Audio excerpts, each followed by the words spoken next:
I, for years and years and years, loved hiring day laborers. I did. I would drive down to the nursery parking lots. I'd drive down to Home Depot parking lot. And I like doing things myself. My wife says, why are you wasting your time doing gardening? Because it's zen for me. I get out there, I'm pulling weeds, I'm trimming bushes. I love it, right? But sometimes I needed help. And so I drive down. Some of you guys look at me like, you like weeding? Yeah, sometimes I'm out there, mowing. Sometimes I'm mowing my artificial turf. No, I'm kidding. I don't do that. But I need help to plant trees sometimes. I can't lift this stuff myself. So I'd drive down to the nursery and hire a bunch of day laborers because they were awesome. I'd go in there and I'd say, hey, can you go ahead? Can you help me dig some holes and plant? Do you know irrigation? Can you do some repair here? And then can you perform brain surgery?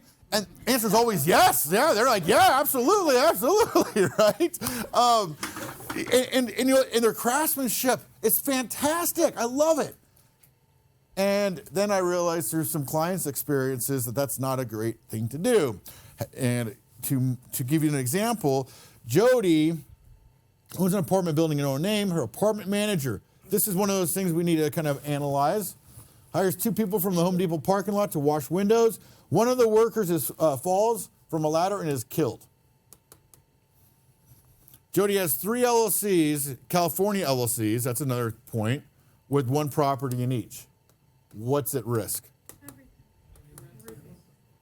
What about these? Excellent. Bad state, they can pierce right through it. Let's go back a little bit. You know what? Jody didn't hire the Home Depot workers. Who taught you guys yesterday? Because that's exactly right. The guy who was speaking up here must have been a genius, I tell you. This is fantastic. We got that agency relationship that I mentioned, the respondeat superior, right? The principal is liable for the agent's activities, right? So yeah, you guys didn't even fall for that trick. So why, the next thing comes up is what happens if Jody has a huge insurance policy? I mean, a $10 billion insurance policy. Exclusions. Exclusions. You're hiring non-licensed, non-bonded workers. The insurance is the big one because you have to understand, and that's why I stopped doing it, because no longer was it worth the day labor to come on my property, and because there was an exclusion. If they got hurt, I pay for it. Now I had to spend a little more money now because I have to hire licensed contractors to come out and do it. But it's just, this is funny. It gives me more peace of mind. I was out of town with some friends, and my wife says, hey, I just got on, it was Yelp or some sort of labor, like where they could come out and put ceiling fans in the house. And she says, they're coming here on Saturday or something. I thought it was 2 days before. And I said, are they licensed and bonded? They're like, she goes, I don't know.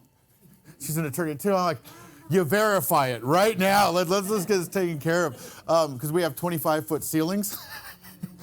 And the odds go way up, right? Okay, so we already nailed this, guys. You know what?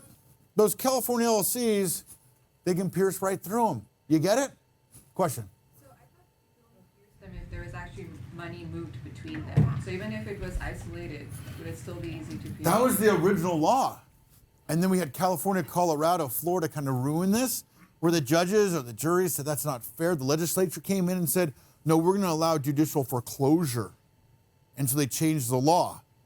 It was the UCLA, then it was the RUCLA, and that's what kind of messed everything up. UCLA is the Uniform Liability Company Act. RUCLA is the, anyone know? Revised Uniform Limited Liability Company Act. All right, so we got this. I use this to see exactly where we're at, with knowledge and stuff. You guys nailed it. This is fun.